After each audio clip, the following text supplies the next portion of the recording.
and welcome to the Sinners. Hello. That is awesome. What is? Your voice.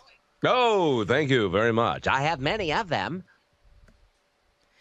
Guys in the stream, this is John St. John, or as you all know him, Duke Nukem. Hi, guys on the stream. Now, of course, we do have questions for you, and we do have to start with a very weird one. I'm sorry about this. Sure, that's fine by me. I'm very weird anyway, so shoot. Perfect. What's your favorite kind of ice cream? I'm kind of partial right now to Americone Dream, which you may or may not know is Stephen Colbert's Ben and Jerry's flavor. There's something about it I really like. Gee, could it be the American part?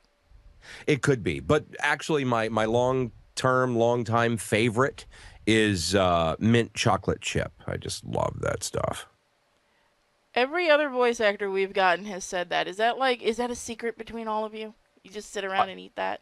No, I had no idea. Really? Others like mint chocolate chip? That's just my personal favorite. I can't help it. It is yummy, though. Oh, God, yes. Have you tried the chocolate with Oreos in it that just came out? Oh, is that a Ben and Jerry's flavor? Pardon me. Hold on. I'm drooling. Okay, so Oreo cookies and chocolate ice cream? Is that what we're talking about? Yep. Oh, my God. I must have it in me now. That's what she said. Oh, sorry. Did I say that out loud? It's okay. That's what she definitely said. All right. Yeah, this is all about sin, isn't it? It is. All right. I'm in the right place. Now, of course, we've got questions from the fans who I'm pretty sure they're all on the floor just twitching. Oh, okay. Well, let's not keep them twitching. Fire away. Fire when ready, Gridley. So, what got you into doing voice acting, other than that fantastic voice of yours? Well, I was a radio personality for many, many, many years. I was a broadcaster for over 30 years, and a good part of that 30 years involved me being either the morning show character voice guy for, the wacky Z Morning Zoo radio shows, or as production director, where I had to change my voice as much as possible from commercial to commercial, so it didn't always sound like the same voice back to back when you heard commercial breaks on that station. So I had a lot of years of, practicing doing different voices. And so when video games came knocking at the door, man, it was a natural fit. I just segued right into it. And incidentally, it was perfect timing because, radio broadcast has gone all to hell. So it let me get out of radio and become just a voice actor, which is my dream job because I've always wanted to make the most money doing the least amount of work. And that's what you get when you're a voice actor. A dream job, truly. But truly, then again, you've yes. never had to do stuff on YouTube. That's pretty easy, too. Really? Well, I have a YouTube channel and I have a few videos posted there that are for fun, but I find that to be hard work. That's a lot of work making YouTube videos. Not if you're having fun with it. I suppose, anything you have fun with isn't really a job, is it? Nope. Mm-hmm. Now, of course, the question everyone wants to know, just how did you get lucky enough to be Duke Nukem? That truly was luck. It was a matter of being in the right place at the right time, I suppose. At the time, in 1994 or 5, probably 95, I was a production director at a radio station here in San Diego. And I don't know if you know the name Lonnie Manella or not. Lonnie, who owns Audio Gods, she was and probably still is one of the top video game casting directors ever. And she happens to live here in San Diego. And just by coincidence, she was hired by one of the clients I was producing an automobile commercial for to be the voice. So she happened to come into my studio one day.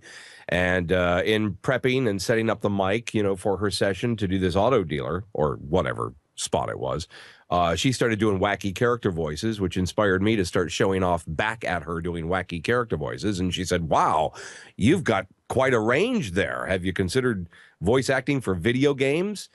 And at the time, before Duke came out, there was Doom and Wolfenstein and some side scrollers. There was no voice in video game. And I said, what are you, crazy? There's no voice acting in video games. She said, well, there's about to be. And we have this game called Duke Nukem, and I think you'd be a great fit for it. Would you audition? And so she got George Broussard, the guy at 3D Realms who kind of invented the character, on the phone. And within 10 or 15 minutes, they said, "Oh yeah, you're perfect. You're the one for this." And that really started my voice acting career. How does it feel being such an iconic character that everyone knows? You know what? It's really a blessing. I don't know how else to put it. You know, I've done many, many, many different character voices in a whole lot of different games, but yeah, everybody knows Duke Nukem, and I guess not only because he was such a badass player, you know, a badass character who, you know, everybody got to play the part of Duke Nukem, and he's a misogynist, and he did all those naughty things, but also, oh, pardon me, hiccup, but also because it really was the very first character role that was acted out in a video game. Duke was the first. And so I think that's why to this day, Duke is so popular, and thank God for him, because I would be nobody without Duke Nukem. No, that's not true. You're also Big the Cat. Oh, God. Well, I was, and then of course, you know, Sega, how they like to change the voice cast for every frickin' game and project they do over and over again. So, how many casts were there for the Sonic games? 7 or so? I don't know. But a couple of years back, they handed the part of Big the Cat over to Kyle Abear, which I didn't really understand why they did that, because I think he recorded one thing, and then Sega told us, "Now we've killed off Big the Cat. He's done. No more Big the Cat ever." And I'm like, okay, I'm fine with that, but I felt bad for Kyle. He didn't get to do a whole lot of Big the Cat, you know, work. But, you know, whatever. He was a stupid character, stupid voice. I hated Big the Cat. I wanted to punch him in the nutsack.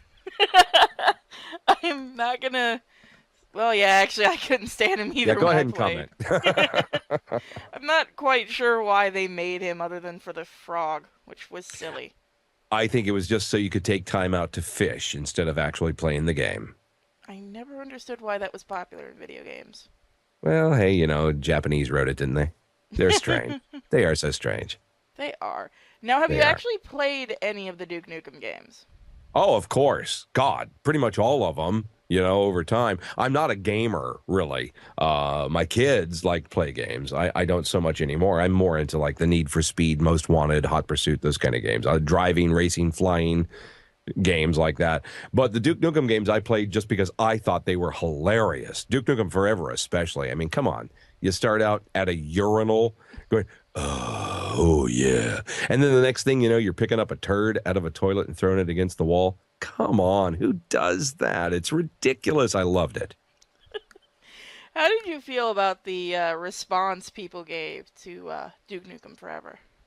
Well, I was a little disappointed. I mean, a lot of the critics really panned the game because I think they were expecting something more. I think most of those critics were, to be perfectly honest, a little too young to be critiquing that game in particular. They expected it to be more along the lines technically of like, you know, Call of Duty and that, you know, that kind of stuff. But Duke Nukem Forever was completely a throwback to, you know, the Duke Nukem 3D game of the 90s. And that's what it was intended to be, and that's what it was. And it was still hilarious. I guess a lot of the critics didn't like it also because if they did play Duke 3D, they were accustomed to having every weapon they wanted whenever they wanted it. And the new game did not allow that. You only got 2 weapons at a time. It wasn't steroids to boost your health anymore. It was all ego. You know, look in the mirror and you boost your strength and your ego. I guess they didn't like that as much. If it had stayed a little truer to the original as far as weaponry and recharging your health, I think it wouldn't have been panned so hard.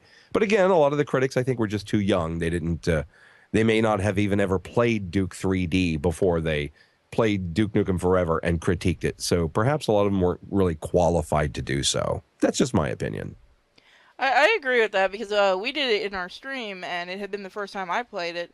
And what I had said, and a couple of our people agreed, it's Duke Nukem. You're not going to get an exact masterpiece. You're going to get something funny.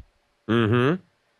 And And it was meant to be funny, and it was, don't you think? I mean, come on. A giant monster with 3 huge breasts and nipples sticking out. Hell, I'd still hit it. That's funny. That's just funny. It's sick, twisted funny.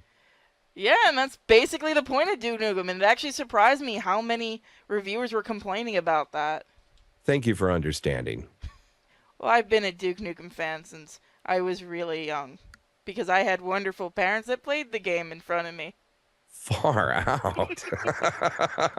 Yeah, no wonder you go by the name of Sin. Exactly. Yes. So we have a question from Anime Fan. How was Okay. it doing the Professor Pac-Man in Pac-Man World 2? Do I do that voice? I I don't know. They're asking the questions. Gosh, I don't recall being on a Pac-Man game of any kind. When you said Professor, I thought you were going to talk about Dr. Rosenberg or whatever from like the Half-Life series. I don't remember doing anything for Pac-Man. I may have. Don't get me wrong. I wish I could answer that question, but typically when anybody says, and I have a generic answer for that. What was it like doing the voice of Newt Whitebear in Guild Wars 2, or Enigma in this game, or Duke Nukem in that game? The same as every other role. You're in front of a microphone reading lines in a particular voice. There's no great humor to it. There's no memorable nothing really memorable in these sessions. It's simply session work in a studio and a microphone. I can hardly remember which studio I recorded in.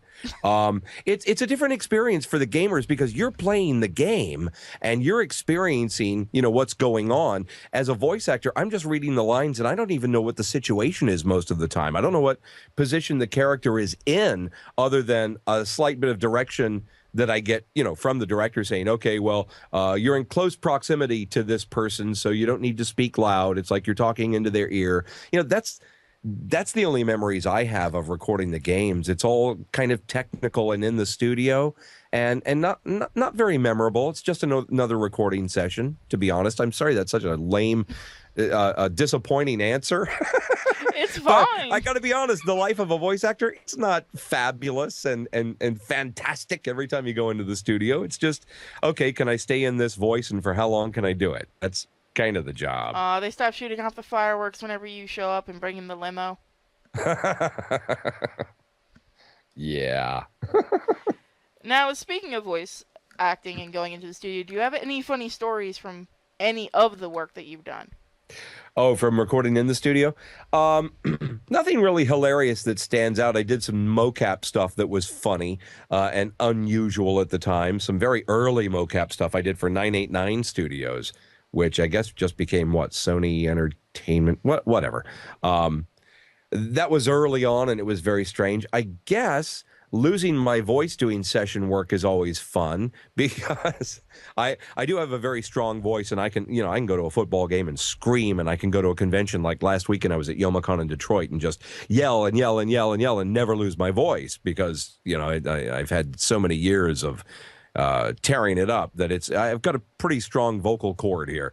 But I did do a couple of games that were so vocally stressful. I'll never forget that session work, like Twisted Metal 4 when I'm doing that Sweet Tooth spokesperson, the guy who kind of sounds like the Crypt Keeper from Tales of the Crypt. Greeting, boys and ghoulies. Talking like that for 4 or 5 hours at a time and then being killed and electrocuted and on fire and death sounds, all that kind of stuff. It takes its toll. And those are memorable sessions. When you walk out and you can't talk for 3 days, you remember that session. I know that's not a great entertaining story, but nothing much really happens in the studio. It's routine and boring. Sorry. Do we have to show up and start making it more entertaining? The problem with that is you cut into the recording session time, and then whoever's paying for the studio time is not happy. The quicker you can do it, the happier they are. Do you remember what the longest recording session you've ever had was? Oh, wow. Probably that awful game Sega Dreamcast put out called Blue Stinger, where the Japanese director came over to California to direct the session and just wanted me to say Blue Stinger perfectly, which was Blue Stinger. And so they'd start the recording and I go, Blue Stinger. Oh, no. Blue. Oh, okay. Blue Stinger. No. Stinger. Okay, let me try that again. Blue Stinger. So I go through 100 takes of this, and they finally cut together something that ends up sounding like Blue Stinger. And it must have taken an hour and a half to 2 hours just to get those 2 words recorded to where she was happy. But hey, it was her money. What do I care? I'm sure you had nightmares about that word after that. Oh, my God, yes. Now we got to go to a con with something that says Blue Stinger on it and get you to sign that. Oh, I did. I did in Detroit. A few people had that game. I couldn't believe it. And I think what I signed was, I hated doing this. John St. John. That's great. What I really like is when fans come up to me with a game that I have nothing to do with whatsoever, and I get to write, I'm not on this game, or I had nothing to do with this, John St. John. And they're happy with it. As long as they're happy. Yeah. Now, conventions. Yes. I can only imagine what this answer is going to be, but what is the weirdest thing you've had to sign?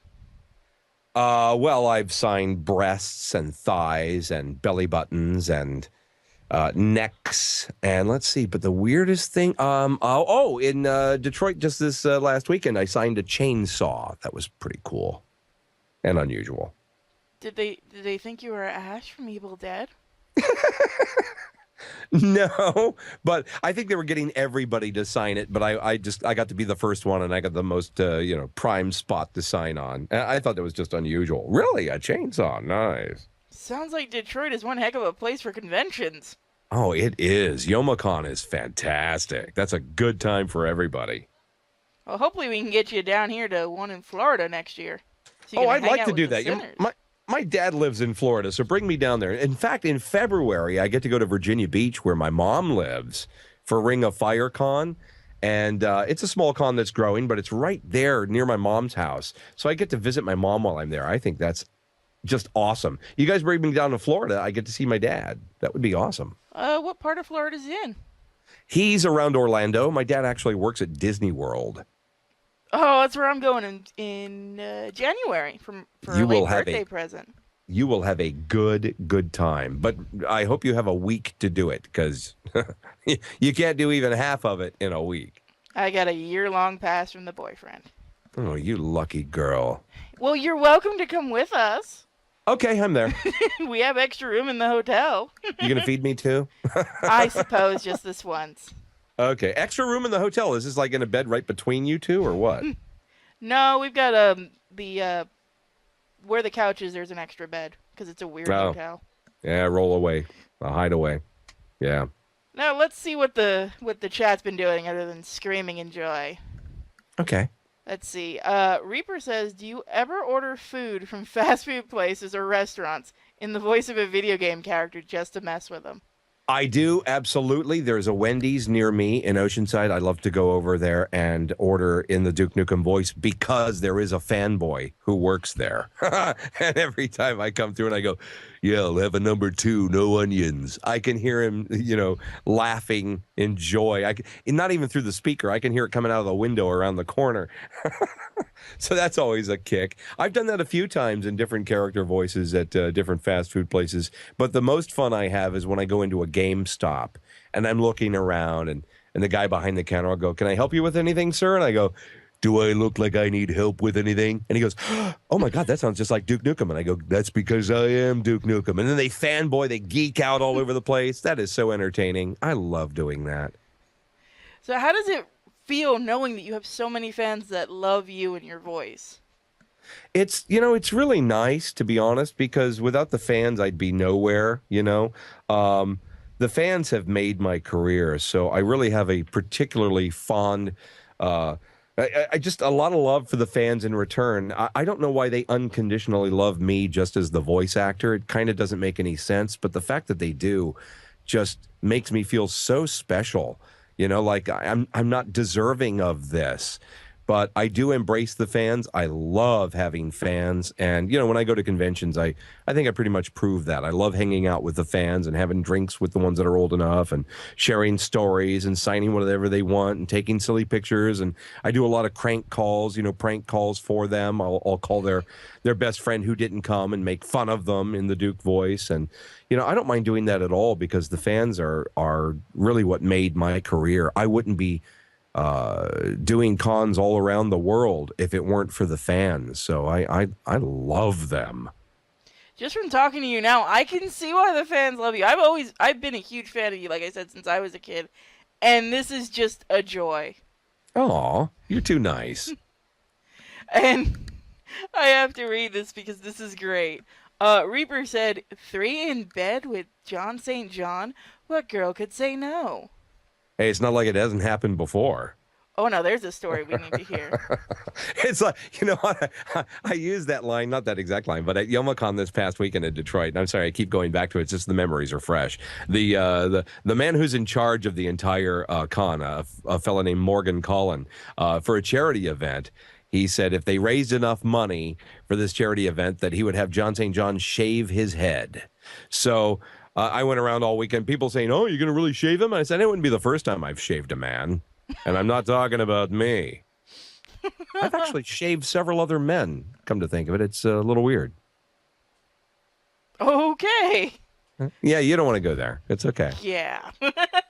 Now, I do have to ask about something that happened. I believe it was for that guy with the glasses. Somebody got you to read in Duke's voice 50 Shades of Grey. That would be Team Four Star. Okay, yeah, that's who did whom I it. like to call Team Foreskin because everybody laughs when I say that. Yeah, and that video went viral. It was pretty weird and funny. Have you ever thought of doing an entire audiobook of reading that? You know, I don't know that would really go over very well. But, you know, if it was a short audiobook, like, say, Duke Nukem reading Goodnight Moon to your children, that could work. We should get Duke Nukem reading creepypastas and scary stories off the internet.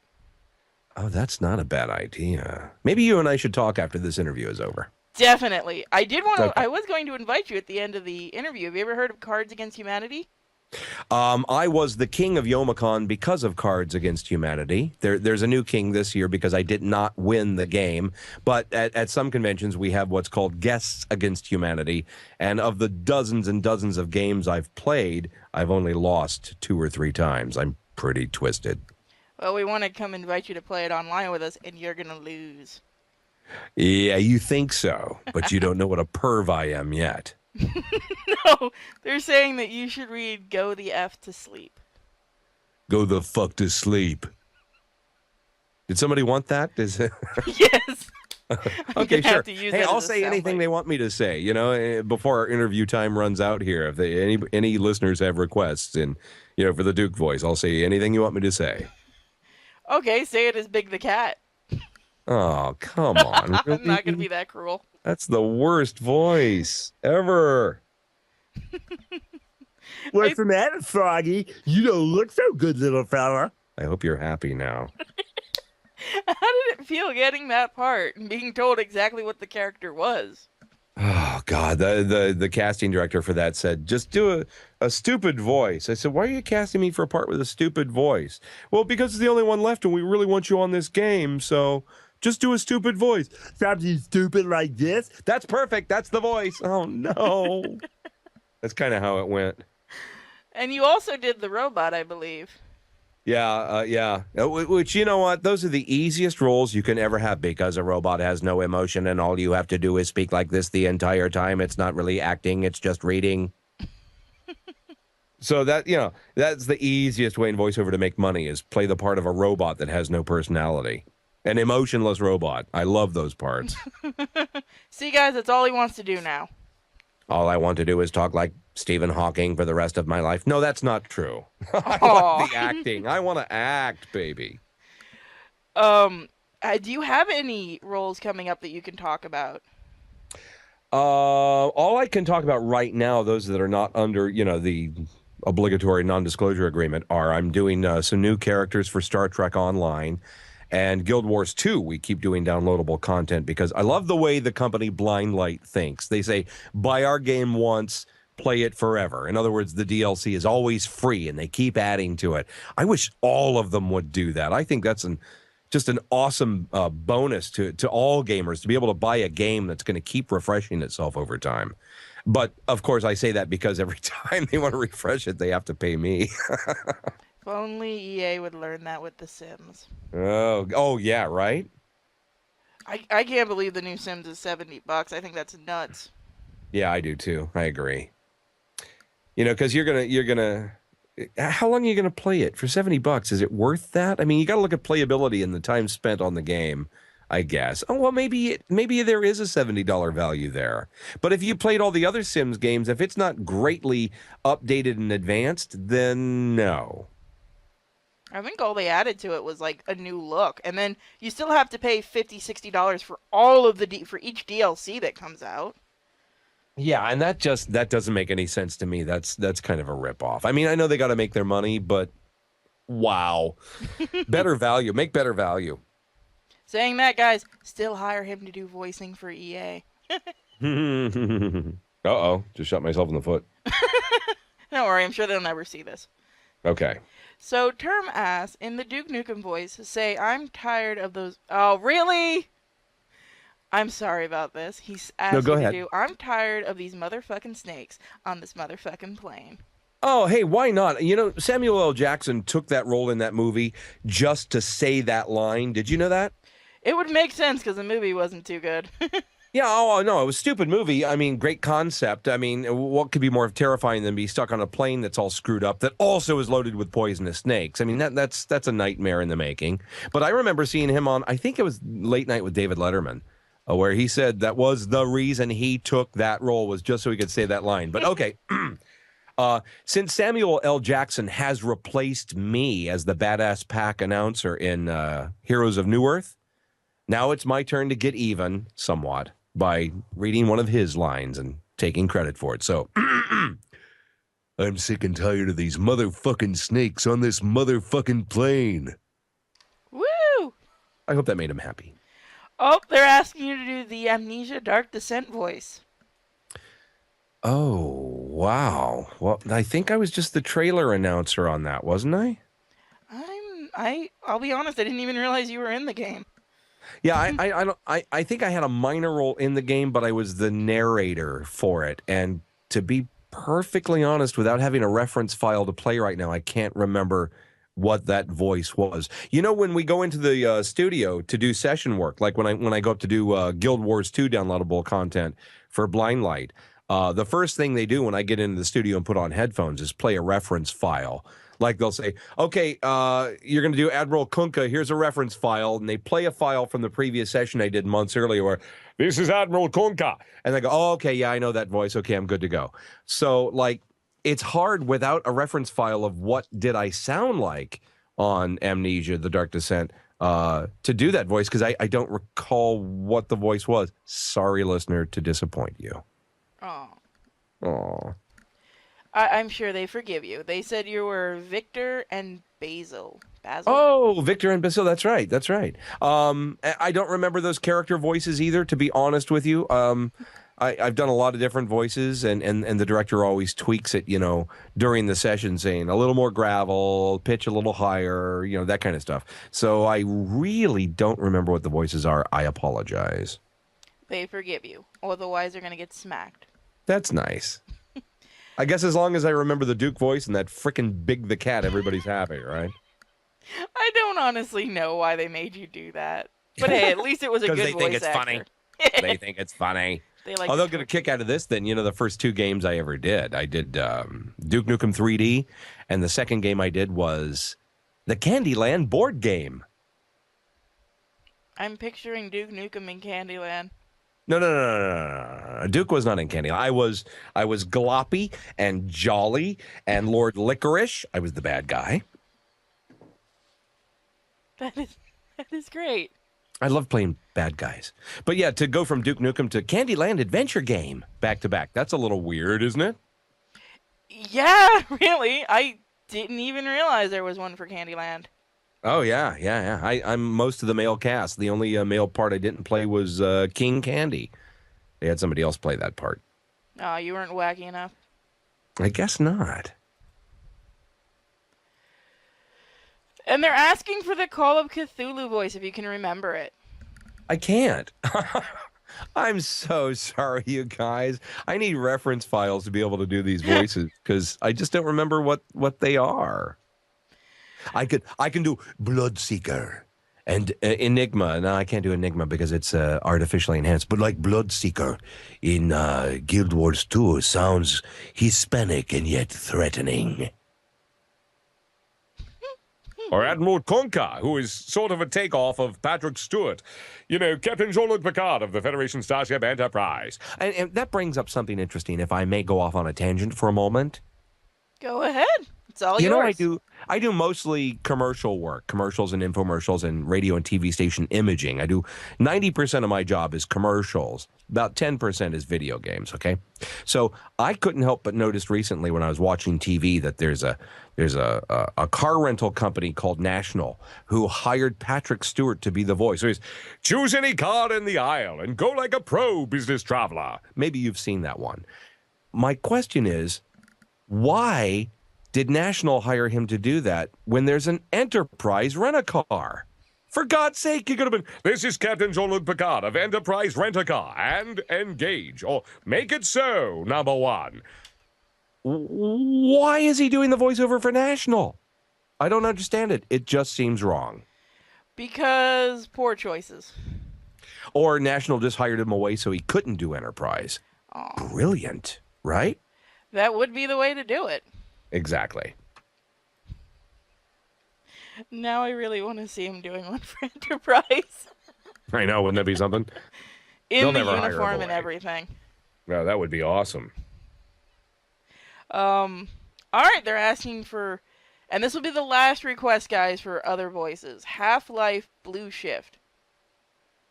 Dwight T. Barnes, the drill instructor. That one I can remember because even though it's weird too.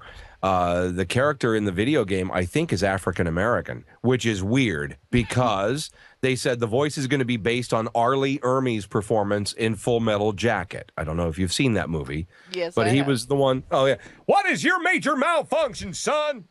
you know, how heavily rated is your program here? How far over the line can I go with obscenities? As far as you want. Fan-fucking-tastic. So, I liked it during the audition for Half-Life as Dwight T. Barnes, the drill instructor. They said, do some Arlie Ermey lines. And the one that they laughed and liked the most, and I think got me hired, was, I like you, son. Why don't you come over to my house and fuck my sister? and after I did that one, the director laughed. And he goes, okay, yeah, we're going to use you. You're going to do that Arlie Ermey voice for our game. So the drill instructor is, Come on, Marines. Take a better shot. Aim. This time you're not killing cardboard. You're shooting at humans. is all that kind of read. And so there you go. Hey, I at least was able to do one voice from one game that the fans wanted. You've made them very happy. I hope so. I hate to disappoint. Oh, you never disappoint. Oh, that's what she said. Well, let's hope she did. She did. Now, you also own a production company, is that right? I do. I'm in my studio as we speak. I often have other voice actors come in here and record. I've recorded bands and produced albums here. And directly above my recording studio I'm in right now is my music room, which is where I record. I've got a baby grand piano. Oh, by the way, a piano that I won from the movie The Fabulous Baker Boys. I'm sure you don't remember that movie, but Jeff Bridges played my piano, and Michelle Pfeiffer nicked the top of my piano with her high heels. But I have a big music room up there where I record like Random Gibberish, who's an act that shows up at different conventions all over the country. And they live here in San Diego, so when they wanted to record, I actually play drums on their tracks. They come here to my studio to record. So yes, it's the real thing. Wow, and you play the piano? Yeah, I play piano, bass, and drums, and sometimes the trombone. But when I get out the trombone, I blow my lip right away. That's what she said. No, that's not what she said. So, what made you want to start a production company? Getting out of radio was really the big push there. I had to get out of broadcast radio because years ago, the ownership rules changed. And now big corporations own almost all of the radio stations in our country. There are very few mom and pops. So you may notice from one city to the next, it doesn't matter where you go, all radio stations sound the same. And unfortunately, because these corporations bought up all the stations, in order to make money, they had to fire all of the talent. So now you got a bunch of trained monkeys who are pushing buttons and reading liner cards. That's why they all sound the same across the country. There's no great personalities anymore except in the morning because they know they got to have competition there. But the rest of the day, you know, the radio jobs are run-of-the-mill minimum wage stupid jobs that aren't based on talent anymore, just based on who can we get the cheapest. And when that started happening in the mid 90s, that's when I said, okay, I got to get out. I can't do radio anymore. It's becoming, you know, just not even a career choice for anybody anymore. And my partner at the time, my ex-wife actually, said, you don't need radio anymore. We can start our own company, John St. John Productions, and just do voiceovers and produce commercial projects for our own clients. We'll build up a client base. And though I was initially nervous about doing that because I had never been much of a risk taker, I went with it and started my own company, and I've been successful. So that's really how it happened. Radio burned me out, and I came back around to start my own company. So radio created the production star. Yeah. Oh, I see what you did there. Now, do you miss doing radio, or have you thought of doing stuff like podcasts or internet radio? I've considered it. I actually recorded a half-hour demo of Duke Nukem's K-Tit radio. I never put it on the internet or anything. It's still just sitting here in a file folder. I probably won't do anything with it. Internet radio, unfortunately, has a very, very tough time with the revenue stream. It's hard to make money with internet radio, as you well know. Yeah. So no, I didn't. You know what? When you ask the question, do I miss it? I can't miss what doesn't exist. The radio that I did does not exist anymore, and it hasn't since about 1989. When computers came into play, radio changed completely. Keep in mind that I started when I was a teenager. I was 14 years old back in 1970 something. And I was allowed to choose the records I was going to play on my show every night. So every DJ on the radio back in the day when I started had a completely different show. The personality was different. The songs we would play and the order we would play them would be different. I could do themes each night if I wanted to based on titles of records or the sound and that kind of thing. But when computer software in 1986-87 was created, a program called Selector, which, by the way, was invented by an old friend of mine, Brad Regal. When that software came out, radio stations all started using that software to program the music, and it was no longer up to the DJ to make their own show anymore. You played what the radio station said you would play. And the personality in radio shows and the feel kind of lost its way back then. And I stuck it out until, all the way up to the year 2003. I actually stayed on the air here and there. I was on the air in Los Angeles most recently on a station called K-Earth 101 that plays oldies. But even there, I didn't get to choose what I played, and I had to say what they wanted me to say. There's very little freedom to do what you want in radio. So do I miss it? It doesn't exist anymore, so it's hard to miss. But yes, I miss the old days when I would say things and get fired for them. Long before Howard Stern was around, I was doing things, blue humor on the radio that I thought was clever. But, when you're working in the Bible Belt like Virginia, you don't play Come Together by the Beatles and outro it going, WBCI with the Beatles, come together. Hey, there's a good trick if you can do it. Because they're going to fire you. And I got fired many, many times for saying little liners like that I thought was clever, but I was just immature and 18 years old. What did I know? I'm sorry. I went off on a tangent there. That's fine. I can talk nonstop, by the way. Well, if you ever want to come do podcasting, I know my fan base and probably your fan base would come and listen in droves. And I'm enjoying talking with you, so I can always work with you. Oh, if I could find a way to really monetize it, oh, hell yeah, I'd podcast. Yeah, we've been trying to do that too. Yeah, it ain't easy. It really isn't. Mm-hmm. Let's see. Do you guys have any other questions? Let's see. I've got one. Okay. Term asks, of any games you've seen/played in the last few years, what game/character would you like to have voiced if you had had the chance? Oh, I auditioned for it. I wanted to be the most recent Joker character in Batman. And Warner Brothers got my audition and listened to it, and they thought that I was trying too hard to sound like Mark Hamill. But I thought that Mark Hamill's performance was so good, and he couldn't do it anymore. I think it was too vocally stressful for him to do it again. At least that's a story I heard. I guess they wanted to go another direction, but I I let several people, including other voice actors and directors, listen to my audition, and they all thought it was really good. I really missed out on that one because I would love to play an evil character again. Rather than be the hero, I'd rather be the villain in any game because it's somehow easy for me to channel up some evil from inside. I don't know where it comes from because I'm a nice guy. I'm not an evil guy, but I can summon up some dark shit. Well, sin is always more fun. True, very true. Can we hear your Joker by chance? Oh wow! Oh God! I need a line. Give me a line and I'll do it. All right, guys, find a line online. I'm yeah, you guys write me a line. Put Batsy in it somewhere so I can be sarcastic and. Batsy. Yeah, and then I'll do something.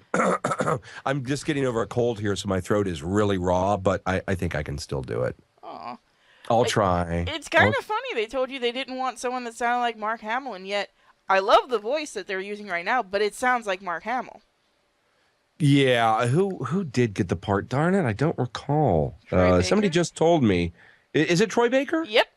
Oh, okay. God, Troy is so good. He and Steve Bloom are just unbelievable. They can do anything. Me, I'm kind of stuck with the lower register voices. You can probably tell. I have that, that big radio kind of deep voice. So some of the higher ranges are difficult for me, where Steve and Troy have a very good range. I mean, they don't have the low register that I do, but they cover everything else. Those guys are phenomenal. So I don't feel so bad having, lost out to Troy Baker. He's certainly deserving. I may be more deserving, but I'm happy for him. Oh, I'm sure you'll get a chance to do it. Oh, or something. Some other, I got to be perfectly honest with you. Video games and movies. I'm tired of Batman. I'm tired of Superman. I'm tired of the Avengers. I'm tired. Spider-Man. How many times do we have to keep bringing these same frickin' characters back? Can we have something new, please? Or can we at least make a movie with Duke Nukem, for God's sake? Yes, Duke Nukem movie. Everyone sponsor that. Right. You know what? And you make it CG, and you make it the first of its kind, the R-rated CG movie. I think there is one called Fritz the Cat. God, Fritz the Cat. You weren't even born when Fritz the Cat came out. I was a teenager when Fritz the Cat came out, and that's not CG. That was hand-drawn animation. I know. I'm talking CG. I'm talking about really believable titties. They're so real, the 3D, you can almost feel them. You can almost, I won't say that. But yeah, I mean, the R-rated CG movie and a Duke Nukem story, God, that would be cool. I'm kind of surprised it hasn't become a thing yet. I know, right? Because I've been pressing it for like 2 years now. Nobody's paying any attention, obviously. I'm going to have to find some animators, do a Kickstarter, get the rights. I think we can do this. Oh, God, it would be so cool. They do have a line for you as Joker. Can you file share it for me on Skype, or should is it short? Here, I'll copy and put it in there. Thank you. Makes it so much easier for me, don't you know? Let's see. Here we go. Oh. Let's see. Let me move my microphone over here. Oh, paging Dr. Bat! Paging Dr. Bat! Is there a Dr. Bat in the room? Wow, that was okay. That wasn't my best. Like I said, I got a sore throat, and I've been post-nasal dripping all week. I've heard some awful Jokers. That's good compared to some of the ones I've heard. Well, thank you, Batsy. No, that wasn't very good either. Sorry. I'm just not on today. We're just going to have to come back to you when you're feeling better. Yeah, definitely. We'll just do a repeat. And everyone's saying, too bad CG has a rep of being kitty. All right, fine then. We'll do it hand-drawn. Well, see, that's what I'm talking about. We need a new genre of CG film. We need the R-rated CG. That's the shit. That's going to be cool, man. And then you can start doing, sex movies and just twisted, weird kind of shit. Just go to Japan. There's plenty of those already. Yeah, no kidding. But they're not CG, really. Well, they're anime. They're tentacle porn. They're, They're not the right thing yet. I want to see a superhero who saves babes from aliens in CG, starring my voice, and lots of titties. That's it. Just have the whole. I got it. The ending scene will just be the words with titties bouncing along them. Nice. Follow the bouncing titties. I like it. That's great. Follow the bouncing titties. That should be a soundbite. You know what? It should be to the Duke Nukem theme. I'll take the Megadeth theme of da da da da da da da da da da da da da da da da da, and just titties bouncing along on the notes. That would be cool. I'm pretty Follow the sure my bouncing group can do titties. it. Yeah, sing along. We'll have to get you in the Duke Nukem voice to say, "Sing along, follow the dancing titties." Sing along. Follow along with the bouncing titties. There you go, guys. They're Oh laughing. yeah, titties. I'm starting to think you might be a titty man. I might be. Or at least Duke is. So, would you do a cartoon, like a really silly cartoon role, if you got to play the villain? Absolutely. I actually have. It's not a cartoon you'll ever see. I don't know if it's ever going to go anywhere. It's a little cartoon called The Sensibles, but I played the bad guy in that cartoon. So, yes, I would definitely do that again. I'd love to be the bad guy in any cartoon. So, being an older voice actor, don't mean to insult you. No, I am. It's cool. How many times you have to go a week or a month just to try out for voices, hoping you get one, compared to the younger voice actors? Oh, I think it's pretty much an even playing field, to be honest with you. A lot of it has to do with location and who you're rubbing elbows with. Keep in mind, I don't live in Los Angeles, where Steve and Kyle Hebert and Troy Baker, they're all up there in L.A., and they're rubbing elbows constantly with the right producer, director, developers. I'm in San Diego, so I rely completely upon my agent to get me auditions. And unfortunately, my agent isn't getting me the auditions for these games. Oh. Yeah, it's kind of sad. I may have to switch agents pretty soon. But no, they're up there and rubbing elbows with the right people all the time. That's why Steve Bloom has done over 500 games and is the most prolific voice actor in the video game industry, because he's in the right place. And of course, he's very talented. He's very talented. But I could get as many roles if I lived up there and made all the contacts that he did. I'm sure. But, you know, there comes a point where you have to make a choice. This has been very tough for me. I'm still raising children. And San Diego is a wonderful place to live and for my kids to be going to school. And LA is an awful place to live and an awful place to raise your children.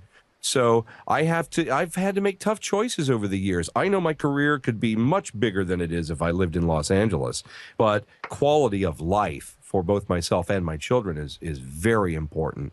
So that's why I've not gone to LA. Now, in a few years, when my youngest graduates from high school, I will probably move to Los Angeles and try to just gobble up as much work as I can from everybody else that I possibly can. But right now, I got to stay down here, and that's cutting into, you know, the amount of work I can get. Have you thought about maybe going to the indie gamers and talking to their I have been. developers? I have been. Every time indie gamers approach me, I strike a deal with them.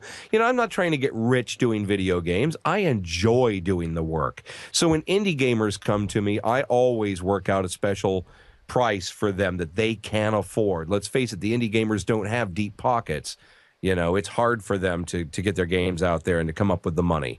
So I always make some kind of deal with them where yes, I'll do that character for this price that you can afford. But, you know, when you have a big game come out next time, you've got to include me in it. And, you know, that's kind of how it works. You know, I scratch their back, they scratch mine. You guys hear that? All you developers that follow us, you can contact him. He won't bite hard. I don't bite too hard, but I do bite. Now, since you live in San Diego, do you ever go to Comic-Con? I did Comic-Con for several years, and now I do only off-site events for Comic-Con. The reasons are, first of all, I don't mind being in front of a crowd of 100,000 people, but being in and amongst a crowd of 100,000 plus people, I'm not into that. I don't like that sardine feeling. It's kind of creepy for me. I can perform in front of as many people as you can put in front of me, but I just can't be jammed like a sardine into a huge group. And secondly, Comic-Con changed over the last 5 to 6 years. It's nothing but Hollywood now. It's all movies and TV shows. Nobody cares about voice actors in video games that much when Oh, they we can care. see. Yeah, well, you do, but you're a very small percentage of the people who are showing up. The media, when they come out to do interviews, they don't want to talk to voice actors from video games. They just want to see Sam Jackson and Seth Green and George R. Martin and all these A-listers who show up to Comic-Con. So San Diego Comic-Con, I do off-site events like I performed with Random Gibberish at the Comic-Con after concert party at Whiskey Girl, which is a really cool bar not far from the convention center. But I don't actually go to the convention center anymore for the con because it's kind of a waste of my time. Nobody there wants to see me. Maybe a few hundred people do, but there's 150,000 people there, and I'm more in the way than an attraction. See, now you have me worried because we're trying to be able to go next year. We're Well, gonna you have should to come go just find you. just for the fun, just to entertain yourself. I mean, if you want to go to be a star, forget that. You're not going to be a major attraction because you're up against A-lister Hollywood celebs, and you can't compete with that. I'm just happy saying hi to people. I know, right? Right. And it's fun to be there. And God, talking about great place to people watch. Oh, my God. The cosplayers at San Diego Comic-Con are fantastic. My oldest daughter is usually among them. She's worked for Comedy Central for several years now, cosplaying for them. And some of the costumes are just unbelievable. I think New York City Comic-Con had some really incredible ones this year, too, from the photos I've seen on Facebook. Yeah, compared to because we went last year and it was interesting. Oh, yeah, yeah. And cosplay is just gigantic anymore. It's amazing what they can do. Have you ever thought of dressing up, or have you ever dressed up? I have. I would like to be able to save up enough money to have a real Hollywood costume designer make me a Duke Nukem costume. I would love that. If I'm going to cosplay as anything, I'd like to be the first cosplayer who is actually the voice actor of that character, cosplaying as that character. I think that would be the shit. Well, I'm sure if you reach out to the fans, I'm sure they can make you one heck of a costume because I've seen some fans that have made some amazing costumes. Well, you have to keep in mind I'm not built like Duke Nukem, so this would be a pretty intricate costume. Oh, that's okay. We'll just throw you in the gym for a few hours and Well, you'll be I've fine. started doing that on my own, but still, to look like Duke is going to take some foam outer layers, You're and just some a very, little very older. clever Hollywood makeup. You're just a little bit of an older Duke Nukem, that's all. Well, I could be made up to look younger. At least I think so. I Oh. could spike my hair up and paint it yellow. Put on sunglasses. There you go. As long as I have the muscular padding, in the right costume, yeah, I could definitely pull off a Duke Nukem. I think that would be awesome to see. That would be the shit. Now, we have a question from Term, who seems to be the only one asking. And he's saying, who's your favorite voice actor currently? Other than yourself, of course. My favorite, because he's a personal friend of mine, would be David Eddings, who is the voice of Claptrap in Borderlands and Borderlands 2. And David also happens to be a vice president at Gearbox Software. He's the only voice actor I know with a popular character who is not paid to voice act the character. It's true. He's never been paid to be the voice of Claptrap. He just does it as part of his job. But David and I are very close friends, and I've never known anybody who suits his character better. Because if you know anything about David Eddings, he can't shut his mouth long enough for you to get a word in edgewise. He truly is Claptrap. Let's hope he sees this. He may very well. And then secondly, I'd say Tom Wayland, who, Tom is producing, directing, voicing all the Pokemon stuff. And Tom is just an awesome guy. And I love the stuff he does. He's just truly creatively funny. So there you go. David Eddings, Tom Wayland. Those are my favorite other voice actors. Now, have you ever voiced with them?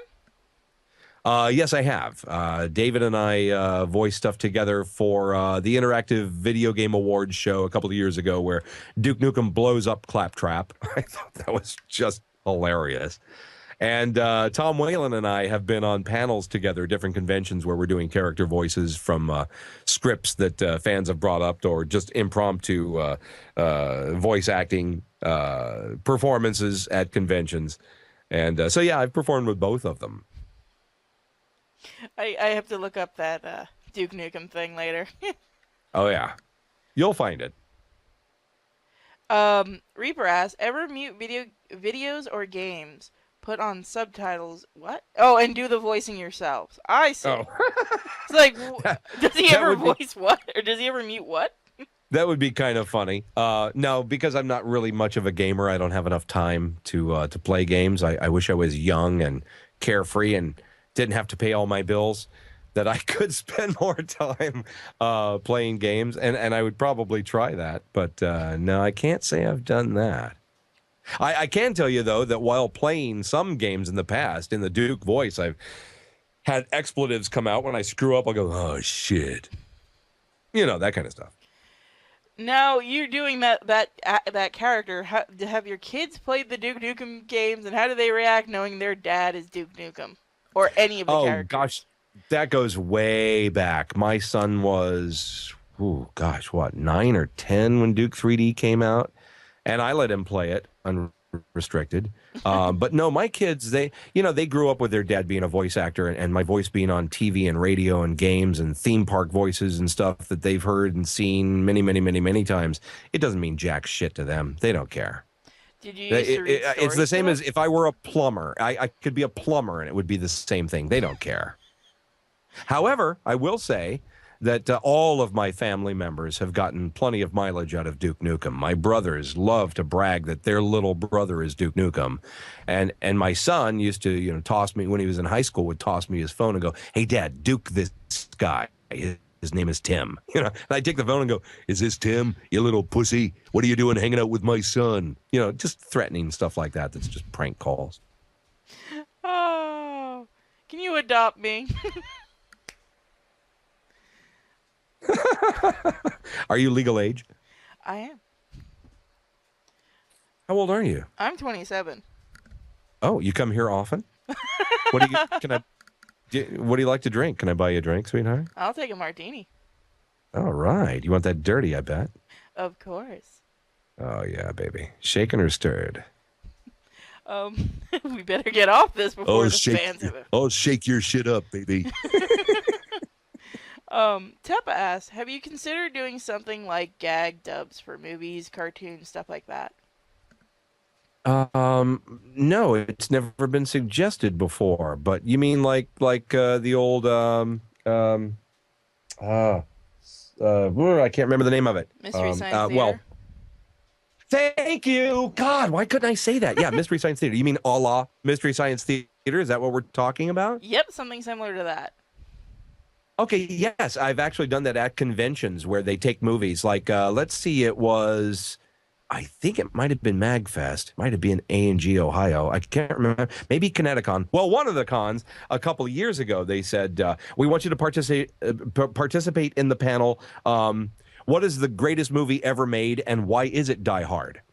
And so, yeah, I sit in on panels like that, and we tear, movies a new one, but, throwing comments at the screen and reacting to lines from the movie. And that's a blast. I love doing that. So, if I ever get a chance again, of course I'll do that. I should invite you to when we do it for Barbie next week. Barbie?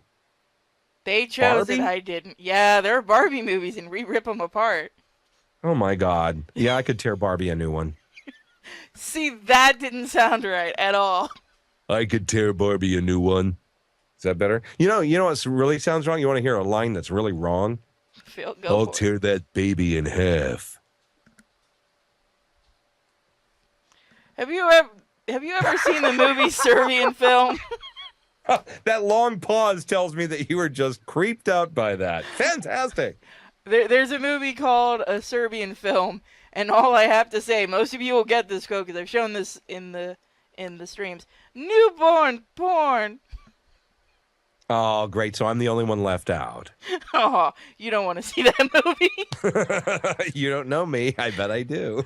See, I'll take you up on that challenge and I'll show it to you. All right.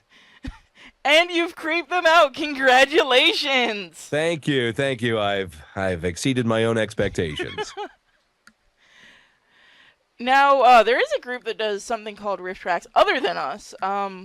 We should see if they might want you. I'm sure they will. They're actually the group that did Mystery Science Theater 3000. Oh wow. Cool. Term asked, he's really curious, have you ever played pen and paper games like Dungeons and Dragons? I have. They're very time consuming, and I get bored fast. But I will play them if I can drink at the same time. Drunken D&D sounds amazing.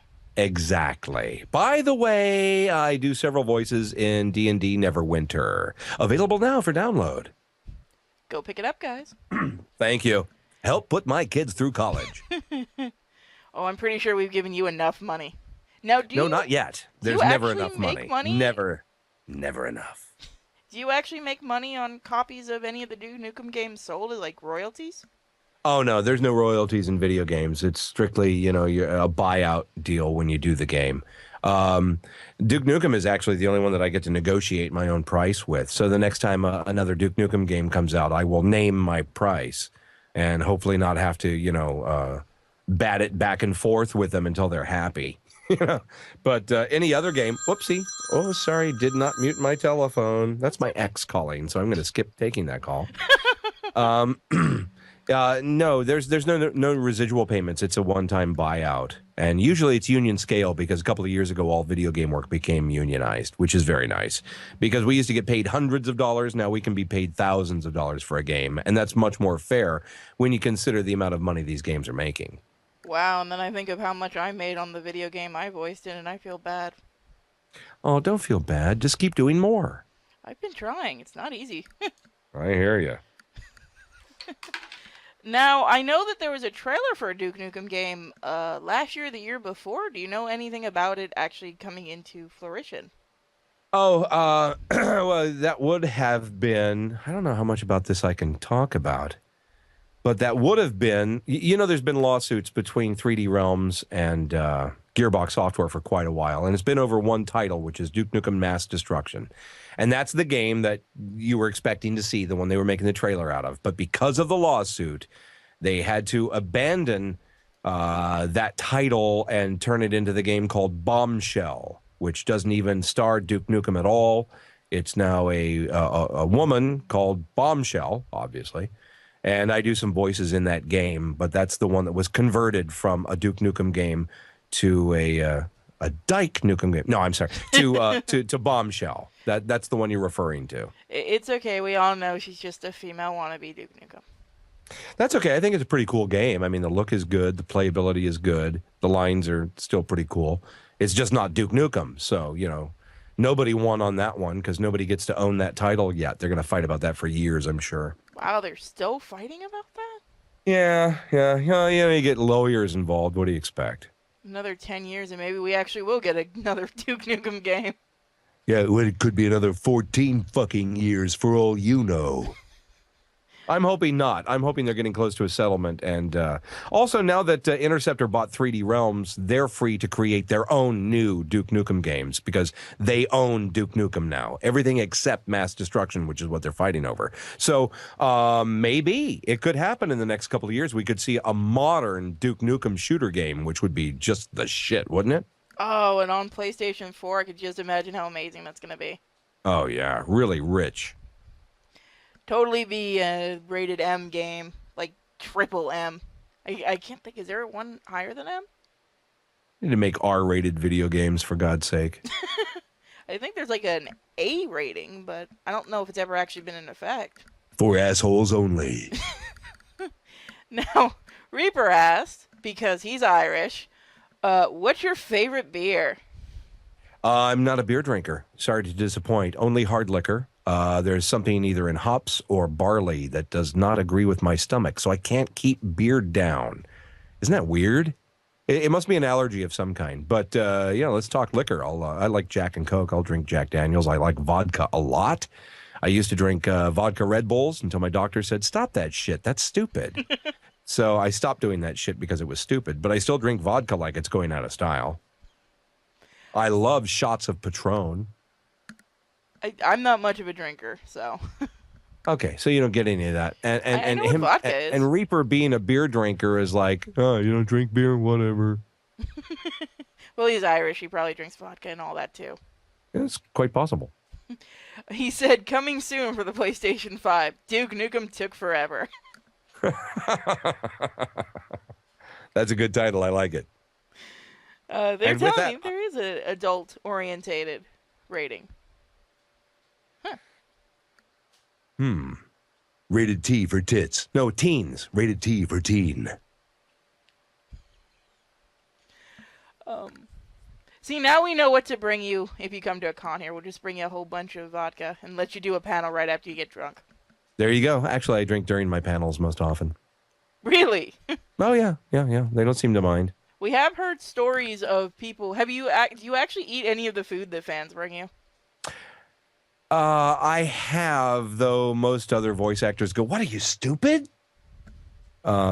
So generally, you know, if it's being brought in from Wendy's or Taco Bell or something like that, sure. But if, you know, homemade cookies or something, I kind of avoid those. I have heard the story of a voice actor, and I don't know what the food was, but they were tripping during a panel because it had some kind of drug in it. Yeah, that can happen. You got to be careful. But hey, Tia Sin, Yes. I have to go. Oh, Aw. my time is up. Can we expect to see you again for some Cards Against Humanity?